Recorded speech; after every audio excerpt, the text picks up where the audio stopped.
comfortable.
Comfortable. To provide an update to the nation on JUTC and, of course, the improvements that can be expected.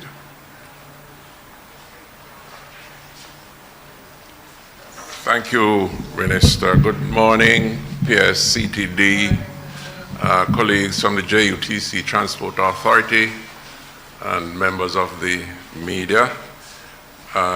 Minister, I appreciate this opportunity to update the public on the work being carried out by the Jamaica Urban Transit Company, and you have actually given us a kind of a framework within which to give this update.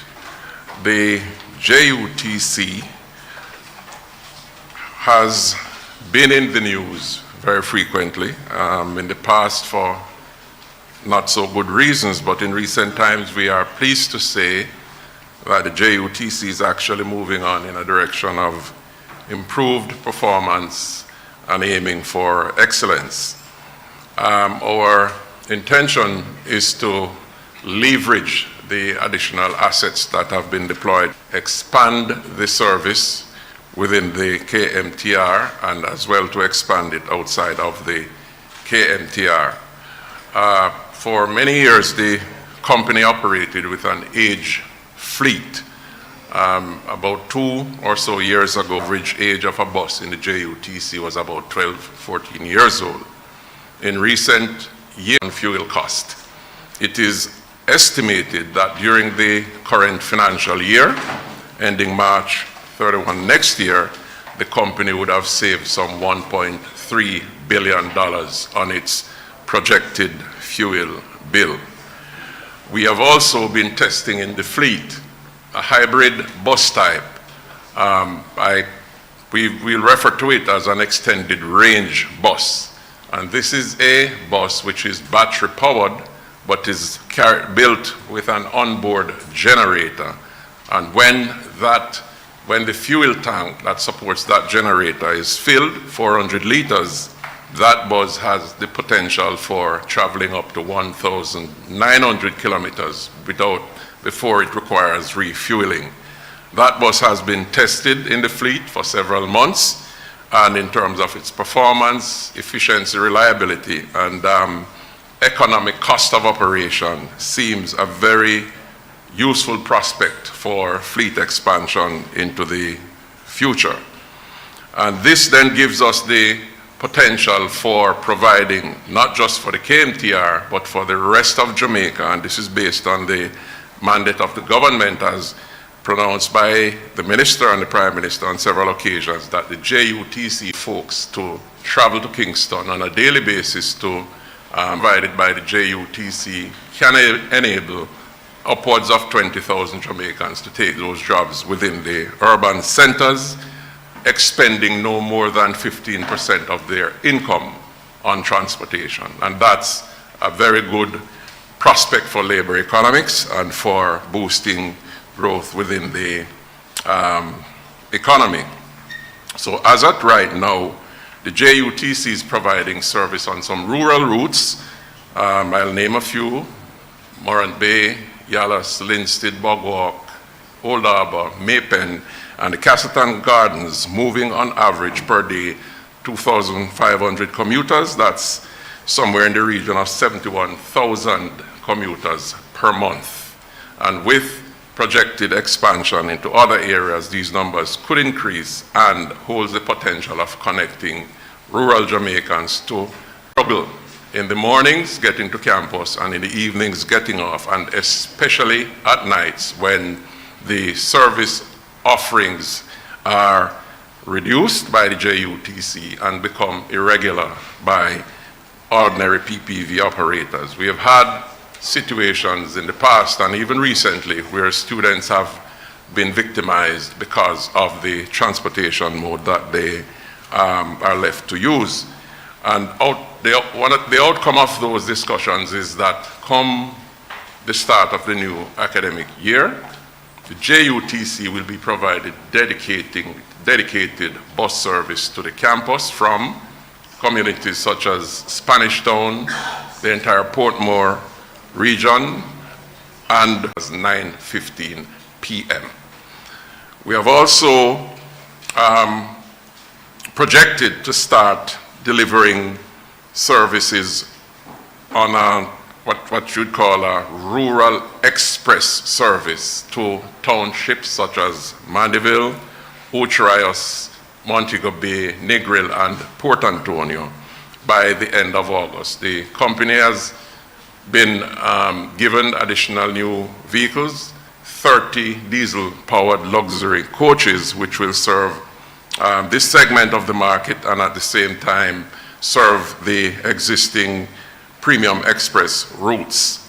The university campus students have indicated to us with this prospect, the potential for this service being delivered by the JUTC, we can actually open up new opportunities for weekend travelers off campus, because they indicated to us that there are many students who live on campuses who would wish to travel home on weekends but have no safe, reliable, well-structured and predictable mode of transportation. And they have asked us to include them in our planning for the rollout of this service. And it's our intention, if needs be, to actually take a coach on each of the campus on a Friday evening or a Saturday morning to remove these students to the bus center, transportation center in Halfway Tree, so they can connect to the buses that are doing the rural express routes, travel home, visit family and friends, bring additional businesses to their rural communities for route taxis and minibuses as they shuttle them from parish capitals to villages and townships, and then travel back safely on a Sunday evening or even on a Monday to resume their classes. So here we're looking at the potential for a new category of weekend travelers made up mainly of students from our university communities. The JUTC, obviously with the permission of the ministry, intends to establish modern bus stations around the country so that we can build out the service to the rural parishes and reduce the need for dead kilometer runs out of Kingston each morning to commence the trips. An example is the service which is now run between Mandeville and Kingston. It does a dead kilometer run, which is an empty run out to Mandeville in the morning to start the first trip at 5:45 a.m. It's our intention to have a station in Mid-Island so that in the mornings the buses can actually roll up to Mandeville Town Center in a few minutes and start the journey into Kingston, even as we run corresponding trips out to the rural parishes. And it's our intention to do the same with eastern parishes such as St. Thomas and Portland, hopefully on the northern parishes, Ucharias to Montego Bay, and further west as resources permit us to do it. We want to state also the impact which is now being made by the Montego Bay Metro service. Since August of last year, on the direction of the Minister of Transport, The JUTC has deployed additional assets to the Montego Bay Metro. To date, we have deployed an additional 14 buses. The intention is to increase that by 5 more buses in the short term and to increase that further by an additional 5 more buses as the Mobe Metro builds out its operational staff complement. But as at right now, the Mobe Metro is serving 11 routes. And on serving that 11 route, the Mobe Metro is actually carrying over 5,000 passengers per day. That works out somewhere in the region of 140,000 per month, give and take a couple of these.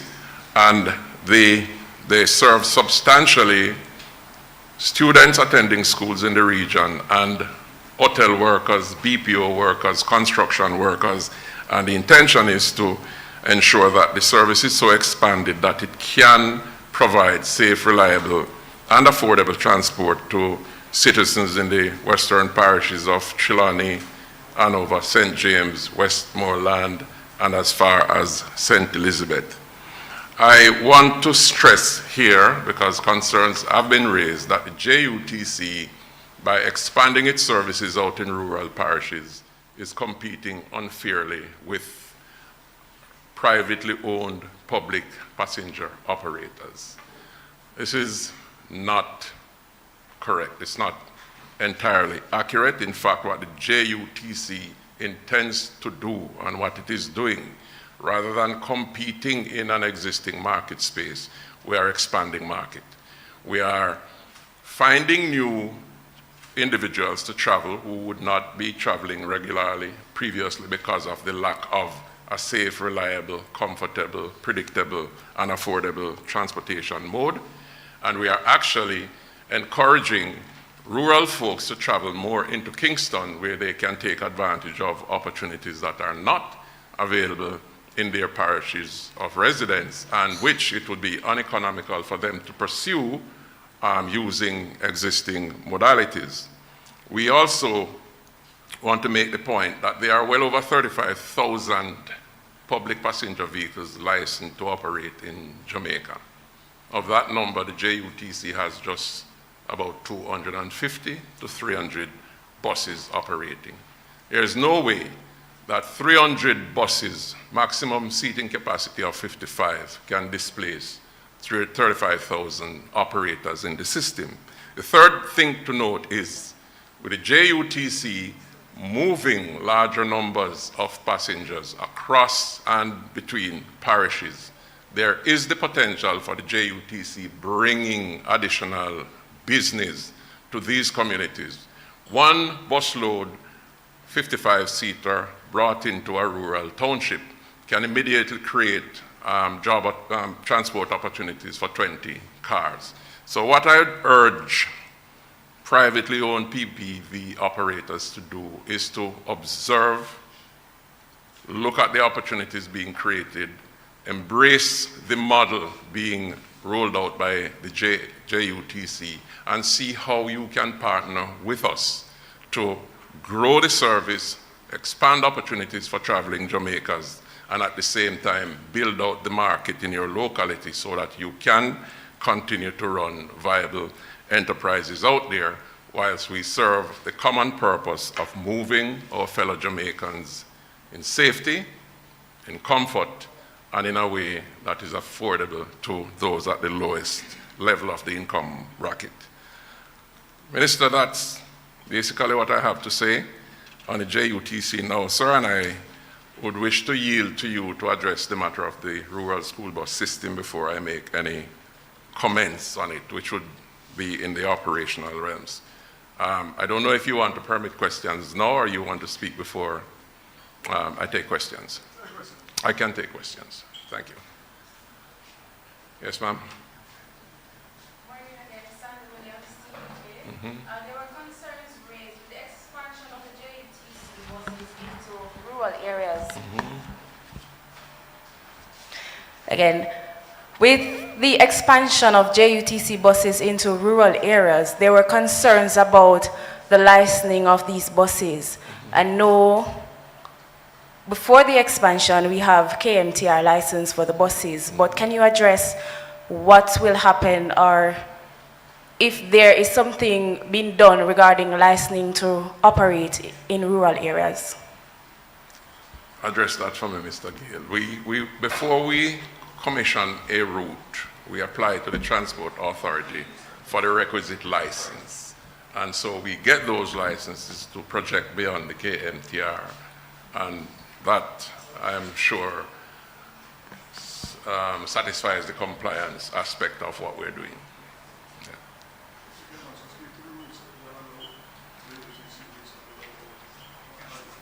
I'm reminded by Minister that we also have many JUTC routes within the KMTR, which are underserved by the company and on which we allow private operators to operate on a franchise license.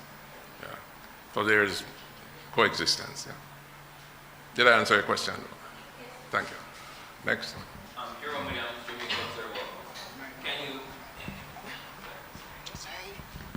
Jerome Williams, Jamaica Observer. Can you tell us how many buses in your fleet will be dedicated to the university services? Okay, the numbers are being assessed because we have asked the university guild bodies to assess the approximate number of students that would require the service from each of the major townships to campus in the early mornings, mid-mornings, and in the evenings. So once we get those numbers for them, we will allocate the buses providing the requisite number of seats. But what I can say to you is that we are very confident that we can support the needs of the campuses once we get those final numbers.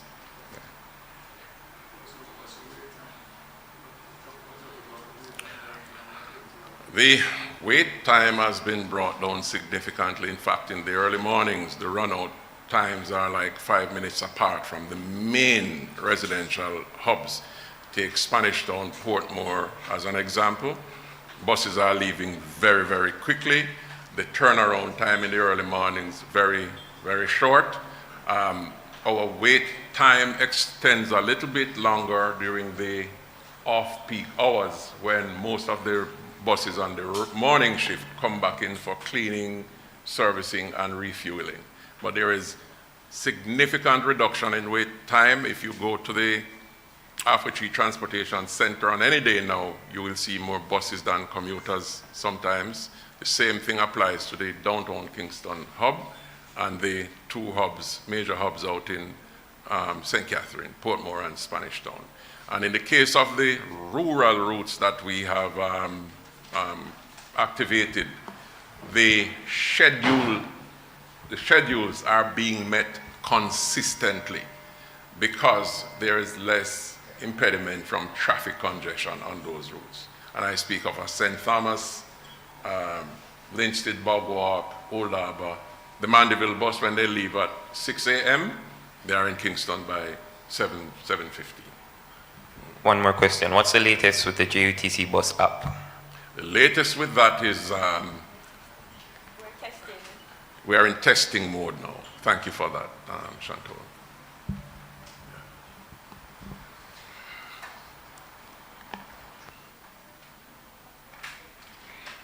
Thank you, sir.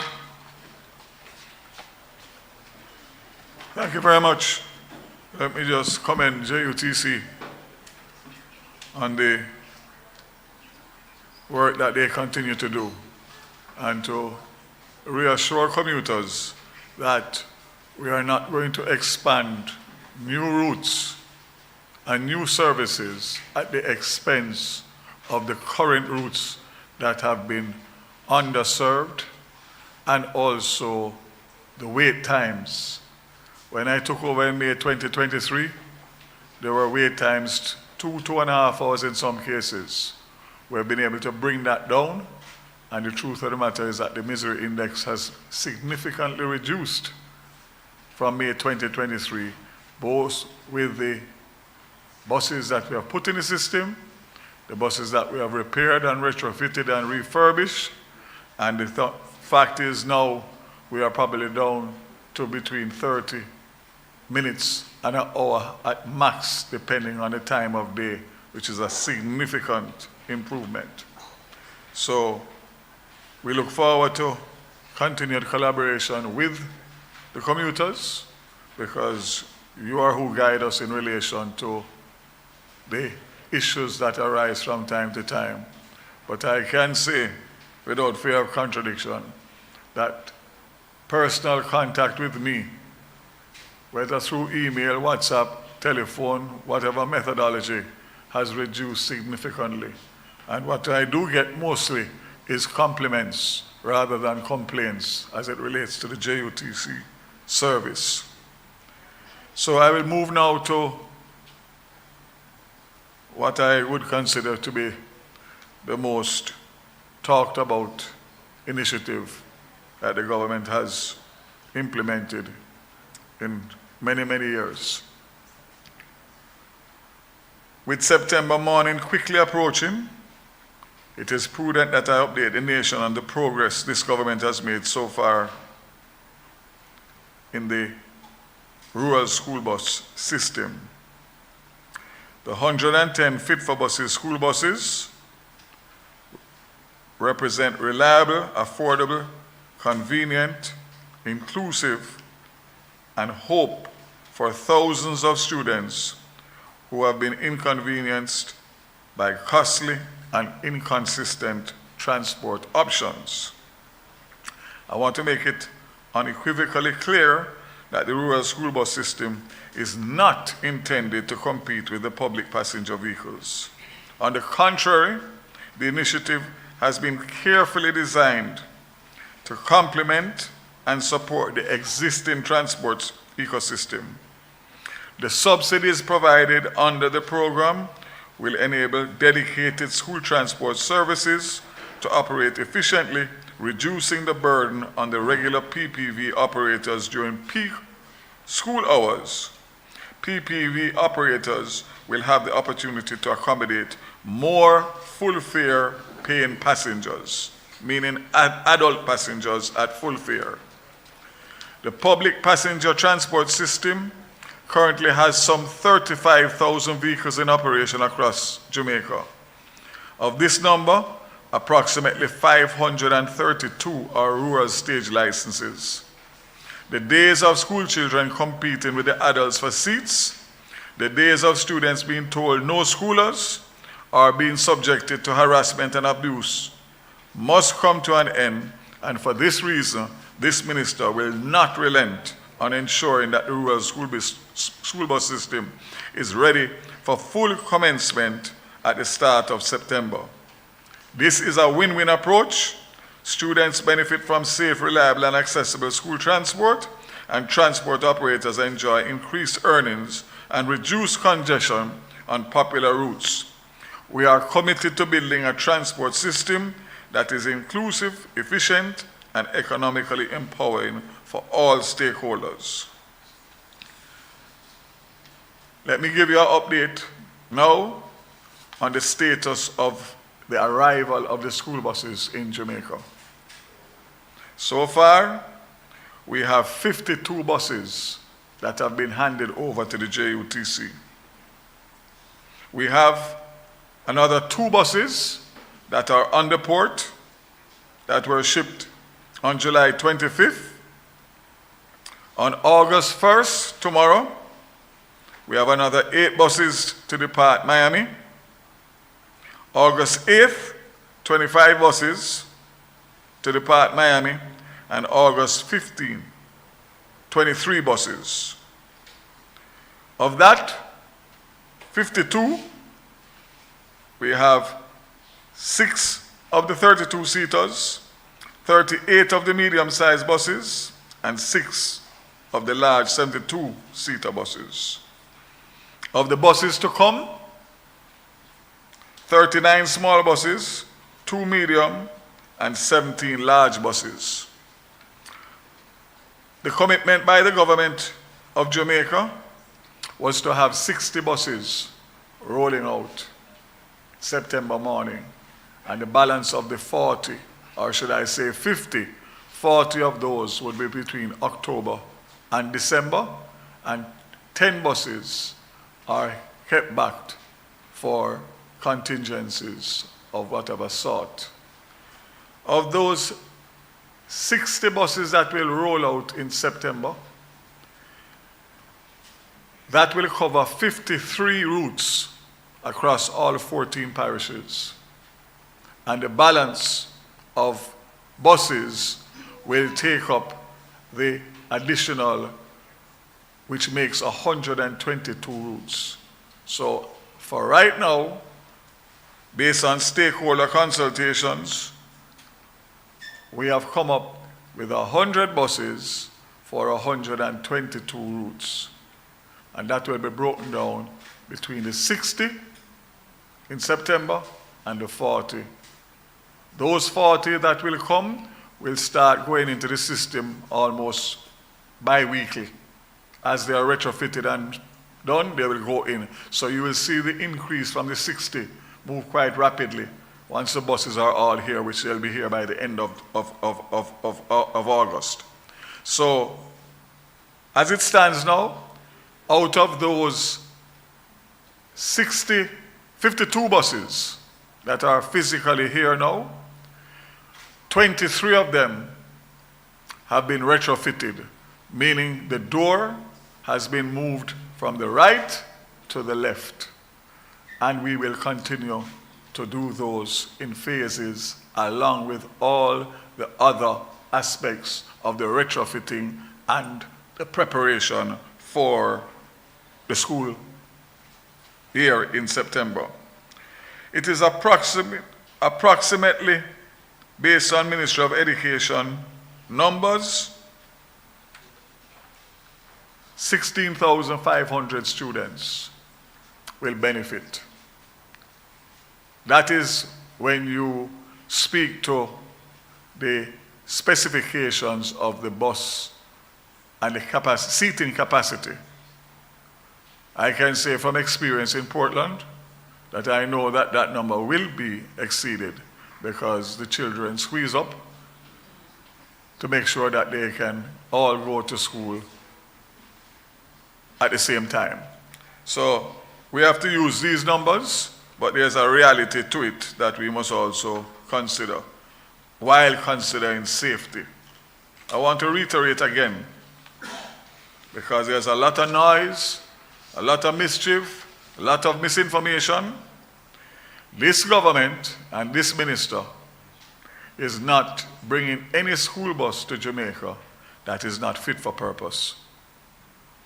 These buses are specially manufactured for the use of transportation of school children.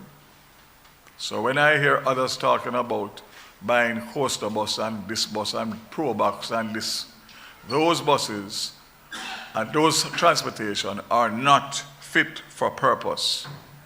And that's why these buses are so critical.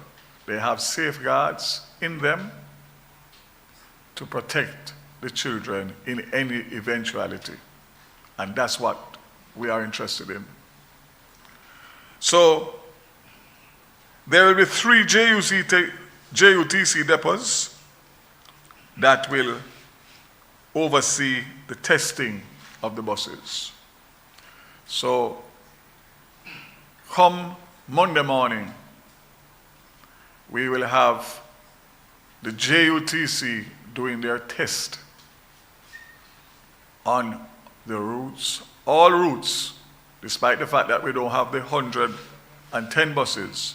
We are going to use what we have to test all the routes to make sure that the stakeholder consultations that have been had actually work in terms of the size of the bus and the geographics of the route. I can say that I have gone out there myself and I have driven behind the buses. I did it last week Friday in Manchester, and I did over 23 communities. So I spent my entire time in the interiors, and I watched those buses maneuver, both the 32-seater and the 54-seater. And they as was expected, performed amazingly. I watched them go on narrow roads where other trucks were coming, and both were able to pass. There was no issue of anybody having to reverse or anything. They navigated, and I will give you a perfect example. I went from Plowden to Alligator Pond, one of the narrowest, most winding roads going down a hill in the entire Manchester. And that was a 54-seater PS. And it went without a hindrance. So when you hear the propaganda and you go out there and see it for yourself, it hurts you that much more to know that people would really be trying to say these things about these buses. So next week, Monday, Tuesday, Wednesday is a holiday, Thursday, Friday, and if necessary, Saturday, the buses will go out there under the supervision of the JUTC and accompanied by the supplier and the Ministry of Education. The Spanish Town Depot will monitor Manchester, Clarendon, St. Anne, and St. Catherine. The Portmore Depot, St. Elizabeth, Westmoreland, St. James, and Hanover, and the Rockport Depot, Rural St. Andrew, St. Thomas, St. Mary, and Portland. So we have designated the depots to have the responsibilities for the different areas, and we have broken them into 3. I think Mr. Ellington spoke about the UWI-UE partnership, and that will be not only JUTC, but also the rural school bus system will take that into consideration as well, with discounted fares for student-specific express routes to reduce commuting costs, smart fare, frequent rider card program, and reward regular student commuters. I think that will go towards the JUTC. As you would know, the 70 of the 100 buses that came in June are CNG buses. So the plan for the CNG buses for the Spanish Town Depot is far advanced, and we expect to commission it in August. So we'll have 2 plants, one at Portmore that will deal with the first 100 CNG buses, and Spanish Town will have its own plant, CNG plant, and that will be for the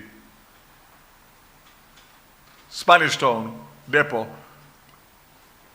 and the Spanish Town routes will be served by these CNG buses, and existing buses that are at Spanish Town, in the Spanish Town fleet, will be reassigned to other areas.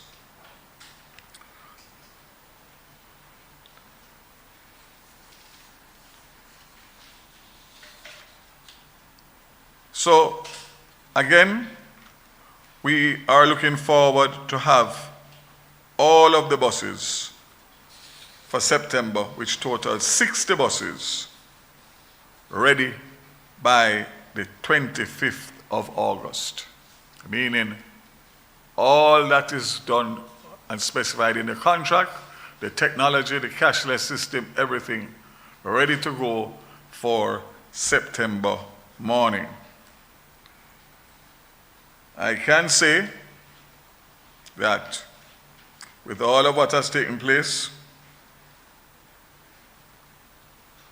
these buses that are going to be transporting our children all across Jamaica have to go out and start on the right footing. And that is with plenty of prayers and blessings from above. So I have engaged the Jamaica Council of Churches to pull together all of the denominations, and we will be having a prayer commissioning of these buses prior to them going on the routes. That will be for the drivers, for the persons who are going to operate them, maintain them, and everything else that you can think of. And I'm sure that that will be welcomed, especially after all the negative and the negativity and the bad vibes that has accompanied these comments. I want to remind the public of my plea at the announcement of the introduction of the rural school bus system that it was not to be politicized. This request, which was not heeded, and therefore using this briefing again to encourage all stakeholders, irrespective of their personal political preference, to leave the students and the buses out of the political discourse. All Jamaicans are welcome to participate in observing and viewing the buses. However, let me for the record state again, please refrain from politicizing the rural school buses. This is a benefit for all students in Jamaica. The buses will be on the roads. The buses will be stopping in major townships for an extended period to allow for persons, especially parents and students, to actually board the buses, to see them, to feel them, to touch them, so that they can satisfy themselves that these buses are fit for purpose and are safe and ready to transport their children in the coming school year. The rural school bus system was announced during the Prime Minister's budget presentation, and I want to reiterate this, very important, in March of this year. To date, no member of the opposition has engaged me for any information, any details to do with the rural school bus system. Instead, they have consistently attacked the school bus, which is for all Jamaican students. And they have done so in the most dishonest, disingenuous, evil, wicked, misleading, malicious, and any other word you can use, including bad mind, in their thoughts and in their statements. And what is worse is that this has been led by no other than the top leadership of the People's National Party. Let me remind you, members are short. It was Senator Peter Bunting who stated that he would never send his kids on the buses and that the government is bringing the buses to kill off poor people picnic. He also misled Jamaica by stating that the buses were decommissioned. I still believe that Bunting should apologize to Jamaica and Jamaicans for these comments. Michael Phillips also joined in stating that the government will be better spent focusing on JUTC and not the rural school bus system. Again, very disappointing for me considering that he is a rural MP. The comments from the leader of the opposition, or firstly the opposition spokesperson on education, continue to show the wicked and uncaring nature of the opposition. Crawford, who plans to extend the school day by 2 hours, would see students and parents walking earlier for school as early as 4 o'clock, and in some cases leaving school at 6 o'clock or 7 p.m. with no dedicated rural school bus system. Last but not least, Mark Golding, again misleading and dishonest, suggesting that the buses have never been on a hill and the buses were not fit for purpose. Let me remind Jamaica, these buses, exact same buses, have been used in Jamaica for over 30 years, and the reviews are glowing. And those from St. Elizabeth and Manchester know only too well that Hampton, and Monroe use these buses and have used them. I think one of my senior ministry staff members here, I won't call her name because it will give away her age, told me that she took these buses when she went to school in Manchester. So I go further to indicate that despite being invited to stakeholder meetings which they did not attend,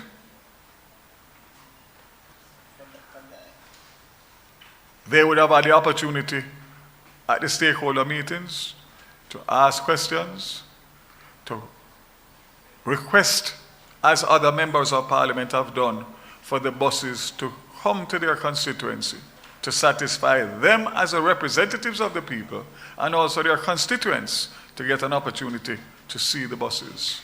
Unfortunately, that, based on the timing, has not worked out well, because we are now in the heightened season of election, and paraphernalia and shirts and flags are a part of the everyday hustle and bustle of the politics. But I want to make it clear as minister that it was never my intention, and still is not my intention, to politicize on any side, whether my side or the other side. And that was my wish from day one. These buses, like the other buses, last year landed in June. This year landed in June. This year coincides with an election cycle. But let me make it clear that our budget year starts in March, and therefore our planning has to be done around our budget year in government. And that is what causes the buses to arrive at the time that they arrive, based on the procurement, based on the delivery times, etc., etc. So again, I want to put to rest any accusation that this was all designed to meet an election cycle or election date. Absolute rubbish. If you look at last year, we handed over the buses, the first 100 buses. This year, the 93 and the 110 are coming in the same cycle and same timeline. It's as a result of our budget cycle. So, ladies and gentlemen, I don't need to say anything more about what has transpired.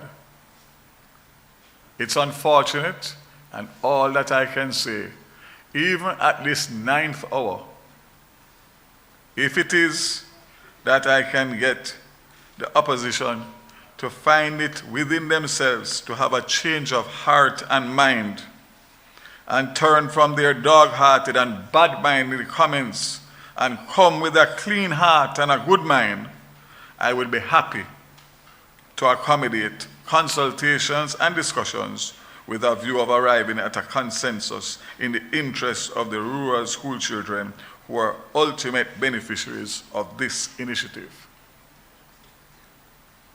I want to close by saying, again, it was never the intention of me as minister or this administration to politicize the buses. I always say, when they go low, we go high. They say, when we go low, they go lower. I say, from the bottom of my heart, that I really want to see this introduction of the rural school bus take a new, mature, responsible turn, where as a country we can come together and do what is best for our children and give them the opportunity to realize their potential. Right now, they cannot. I don't care how much school feeding program you give them. I don't care how much teachers, how much extra lessons. If they have to go to school in the mode that they are going now, and have been doing for decades, they are in no frame of mind to absorb one thing that is being taught to them, because they get to school traumatized, and while they're at school, The only thing that they are thinking about is the trauma of how they are going to get home. That's the reality. And anybody that doesn't realize that is either not a good representative or just downright wicked and evil. This is, again, another plea by me as minister to say to Jamaica, we are much more mature than that. And we can put aside the politics in the interest of the people. We are building a future where public transport is not a last resort, but a first choice. And with the continued support of our partners, stakeholders, and most importantly, the Jamaican people, we will get there, but we'll get there together. I want to say that I look forward to the test next week. I look forward to the arrival of the balance of the 58 buses over the next few weeks, and to recommit to all Jamaican rural families that we are going to deliver on this commitment. We are going to do it as seamlessly as possible. We are going to do it as best as possible. And given the opportunity, we will move from the 258 schools that we are going to be servicing now with the 100 buses to the 850 schools in rural Jamaica with a student population of over 650,000. That is a commitment that I make here today, that this is just the start. And if we don't finish, we would have failed the rural students and the rural families. A rural school bus system must be implemented as a fulsome implementation and not a partial. My commitment is 2 years from now, or within 2 years, that the Ministry of Transport that I lead, if given the opportunity, will commit and deliver on a rural school bus system that will take into consideration every school in rural Jamaica. All the students might not need to use it, but they would have the opportunity depending on where they are. And last but not least, I again reaffirm my position that existing private transport operators who have been working with the Ministry of Education for many years while there was no policy in place will not be displaced. They have made several investments, millions of dollars. I met one operator now who has 25 vehicles servicing schools with children on the PATH program. We are only doing 258 schools at the start. So there are many, many more schools that they can be put into operation with if the schools that they are currently using or doing business with are going to be affected. So I want to make that very clear, because I hear the mischief and the noise about displacing public transport operators and private transport operators. Collaboration and consensus is what I believe in. And I have no intention of putting those businesses at risk because of the implementation of a policy. We will partner to make sure that we can even expand further than what the first phase will do. Thank you very much.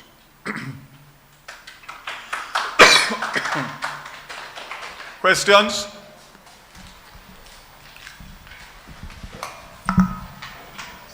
Sandy TVJ. Minister, you place a lot of emphasis on the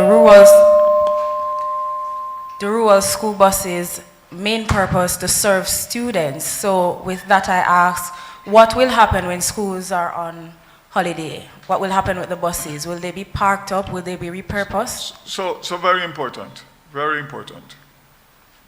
The school buses are designated and specialized buses for the movement of children.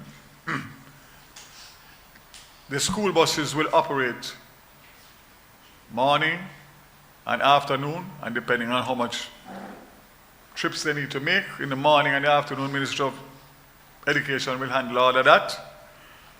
They are dedicated for the transportation of children.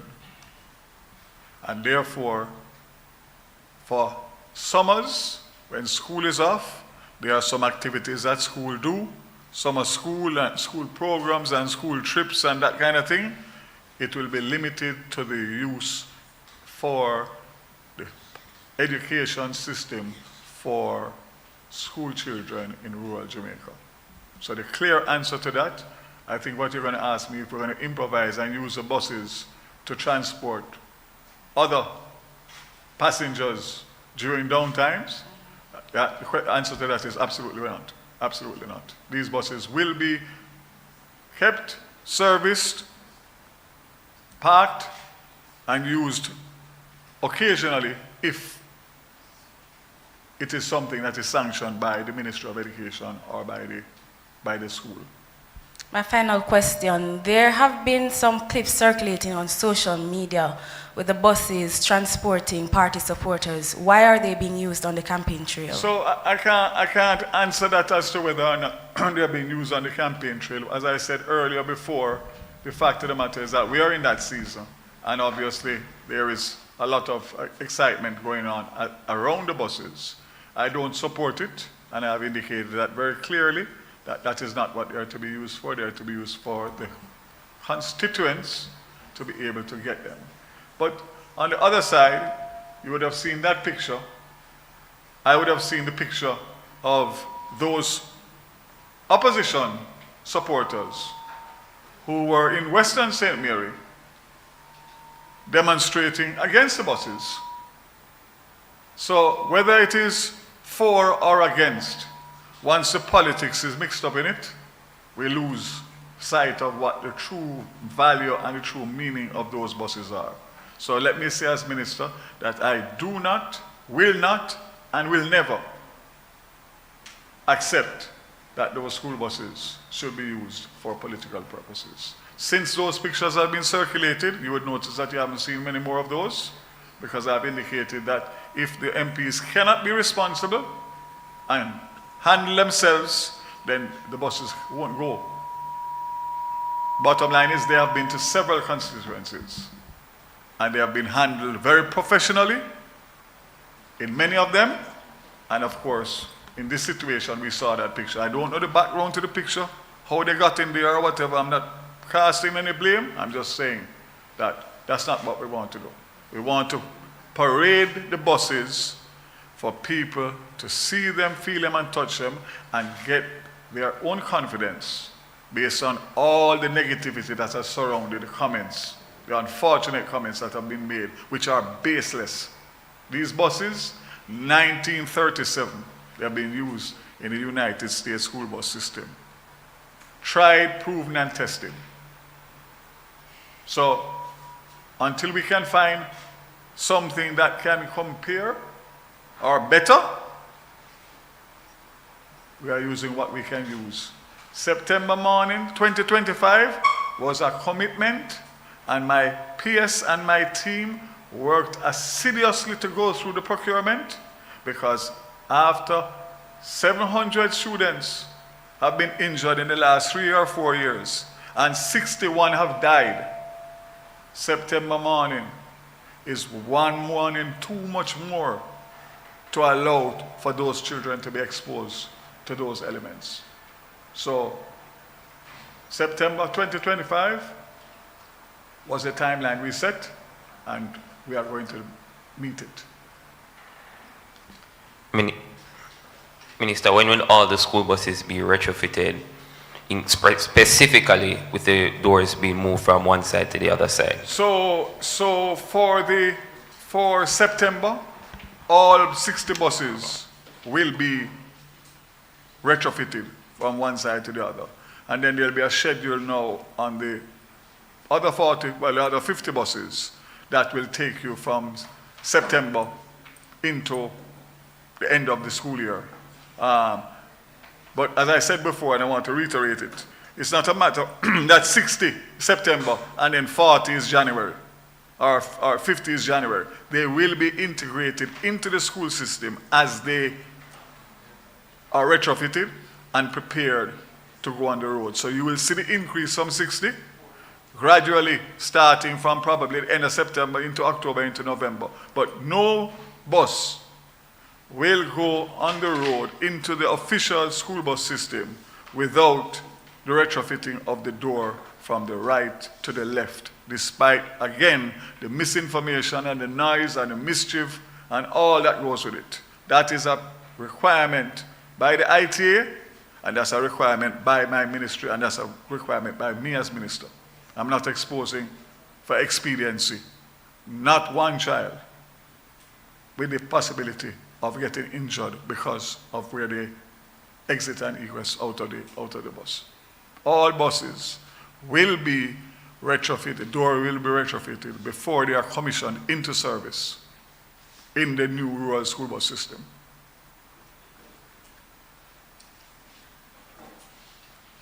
Anything? Anybody else?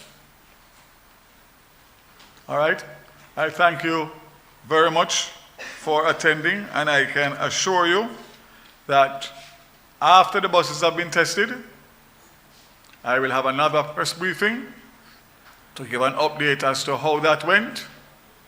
Also, the routes will be made available in short order, where all the parents in rural Jamaica will be able to see exactly what routes are starting in September and what will gradually go into the school year. And of course, when the other buses arrive in Jamaica and they are retrofitted and serviced, they will also be doing a test. So all 110 buses will do a test on the routes that have been agreed on prior to the buses being commissioned into service for the rural school bus system. Just need to reiterate that and make it very clear. Again, thank you very much, and we look forward to September to remember for the school children of rural Jamaica. Thank you. Thank you.